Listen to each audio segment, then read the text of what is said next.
The average sale price in the Portland metro area fell to one of the lowest numbers we've seen since March of this year. Are we doing worse than last year yet? Is the average sale price below where we were last year at this time? Are we getting close to the bottom? Answers for that in just a few minutes. I'm Ron Milligan. As always, I've got the latest real estate market statistics for the Portland metro area, both Southwest Washington and Portland Metro, and I'm happy to go over those with you. So let's start with the one that we always start with, which is the supply side of the supply and demand equation. How many available listings are there out there for buyers to purchase? Right now, that number is really kind of stagnant. Last week we were at 5549. We dropped by one whole listing to 5548.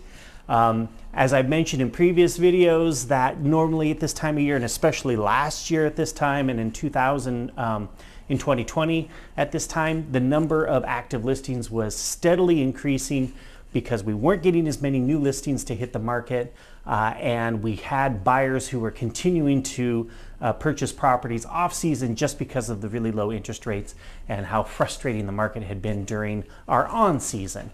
What's interesting about this number is, every once in a while I go through and I do a survey of the last 15 years of market activity, and one of the things that I look at is the supply of active listings. So if you see in this graph here, this is just for Portland Metro. It doesn't include Southwest Washington or any of the bedroom communities. It's just Portland Metro proper. That number at the end of September was 4888. So we had 4,888 active listings on the market at the end of September of this year. And you can see that over the last 15 years, this is still the third smallest inventory we've had.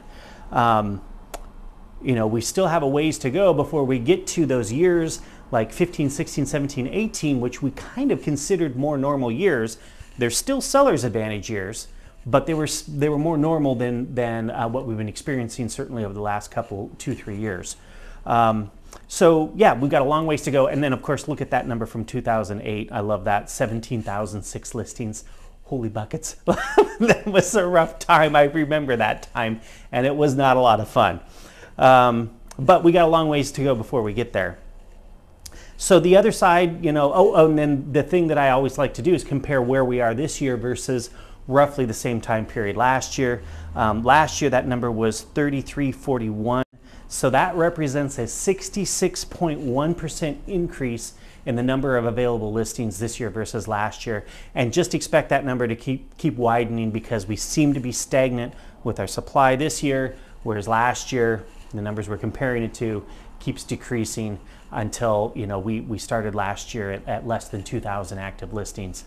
So that gap is going to continue to widen. So let's get into the demand side of the equation. How active are buyers out there with the current interest rates at somewhere around 7%? Continues to wane. You can see here that we're at 529, the previous week 567, 574. And then if we go back towards summer, of course summer is a busier time than what we have right now. Numbers were considerably higher. And then comparing this year to roughly the same time period last year, the number was about double. So we're at 529 last year. At this time we're at 993. Of course, last year at this time we had interest rates that were in the low 3s, and right now we're double that in the 7s. Looking at the number of homes that sold, we did pop up just a little bit. We hit 506 versus last week, which was a really weak number at 479.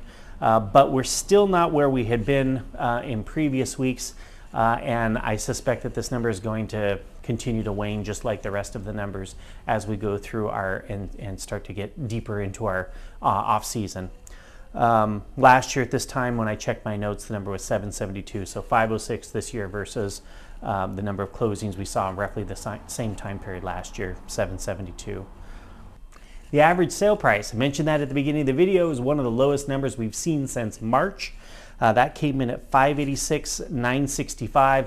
When I saw this number and I looked at where we were last year, I thought, oh shoot, this might be the week where we dip below where we were last year.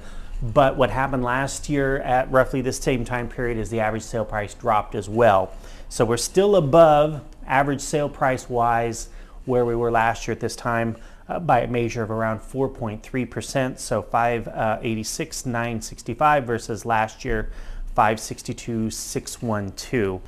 Median came in only 3.4% higher this year versus last year, 529 versus 511,500. So the homes that did sell ended up selling at 96.75% of the original asking price. So someone lists their house, maybe they do a price reduction, maybe they do two, and then what does it sell for? On average, 96.75% of that original asking price. The numbers of short sales and foreclosures is still really negligible. 27 foreclosures, bank-owned properties, and 17 short sales. That's the sum of our distressed properties as active, pending, and what we call that status of short sale pending.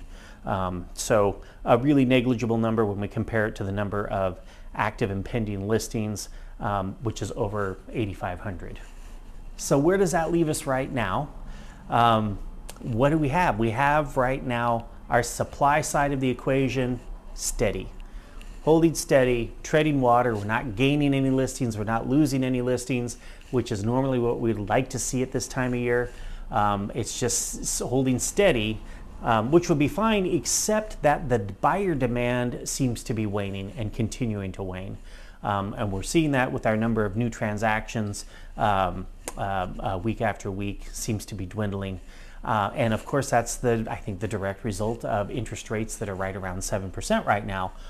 What worries me is that the Fed is meeting in the beginning of November, and they are promising another 3/4 point hike to the Fed funds rate.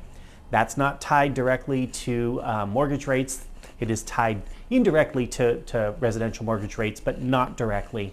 But what we have seen is that each time the Fed does this, increases the Fed funds rate, that the mortgage markets respond with a little bit of chaos, and we should expect that those rates are going to drive up for probably a week, maybe 10 days or so, and then they might start to incrementally back down a little bit. But where they're going to land, it's hard to say. But of course, nothing is set in stone. We'll keep an eye on the market, let you know what happens with the Fed at the Fed board meeting at the beginning of November, and how that has an effect on rates and our real estate market. As I always say, all real estate is local, so if you're curious about what's going on in your neck of the woods, feel free to reach out to me however you like to communicate, call, text, email. I would love to more than happy to do a bit of research and share with you what I know. Would love a thumbs up, and if you haven't already subscribed to the channel, please do. If you know of someone who might find this information helpful, I would love it if you would share it with them as well. And I'll wrap it up by saying thank you so much for watching to the very end, and I will see you next week.